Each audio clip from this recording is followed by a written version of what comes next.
The open sky has no ceiling. There are mornings no palace has ever known. Before the engines awaken and the markets remember their hungers, the earth draws one long breath, and I wake beneath a cathedral no architect has managed to imprison. The roof above me is stitched from constellations fading into blue, and the first birds arrive like small prophets, scattering hymns upon the wind before humanity has found its voice. Their music asks for no applause.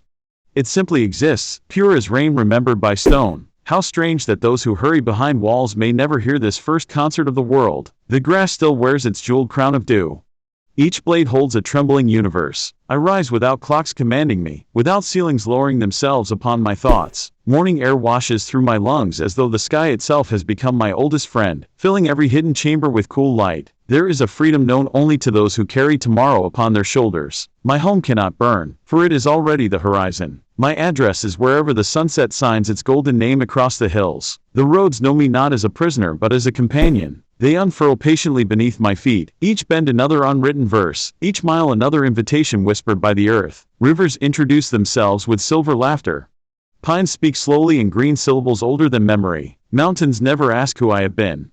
They only ask whether I have paused long enough to notice the silence blooming between their stones. Even the wind becomes family. It combs my hair with invisible fingers and tells forgotten stories gathered from deserts, oceans, forgotten villages, cathedral bells, and distant fields where wheat bows like grateful pilgrims before the evening sun. I have learned to read its language. A warm breeze carries the scent of sage and possibility.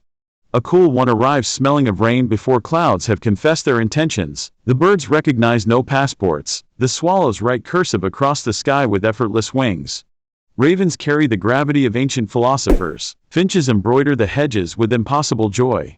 Sparrows argue over crumbs as though they are tiny kings disputing empires no larger than a park bench. Their songs become my morning scripture, reminding me that life has always been more melody than possession. What wealth compares to hearing the first robin before dawn? What jewel shines brighter than sunlight spilled across a quiet river? What chandelier rivals the Milky Way when the night has polished every star until it burns with impossible clarity? The world keeps offering gifts that no coin can purchase. The perfume of rain striking warm earth. The amber glow upon distant hills, the moon pouring silver into sleeping forests, the hush that follows snowfall, the slow applause of leaves when autumn rehearses its farewell. Every season arrives carrying another miracle folded beneath its cloak. I have watched sunsets that turned entire valleys into burning cathedrals, where every cloud became stained glass fashioned by invisible hands. I have watched dawn spill over mountain ridges so gently that even sorrow seemed to close its eyes for a while. I have fallen asleep listening to crickets weaving tiny symphonies beneath galaxies too numerous to count, and awakened with frost sparkling around me like forgotten kingdoms of crystal. The earth has never sent me an invoice. She asks only that I notice, that I stand still long enough to hear the invisible conversations between pine needles and wind, that I remember the language of rivers, that I let the horizon become larger than my fears. For there is a peculiar grace in owning little enough that every sunrise feels extravagant. When one's hands are nearly empty, they are free to gather clouds, birdsong, moonlight, and the fragrance of wildflowers after rain. The heart becomes lighter than luggage.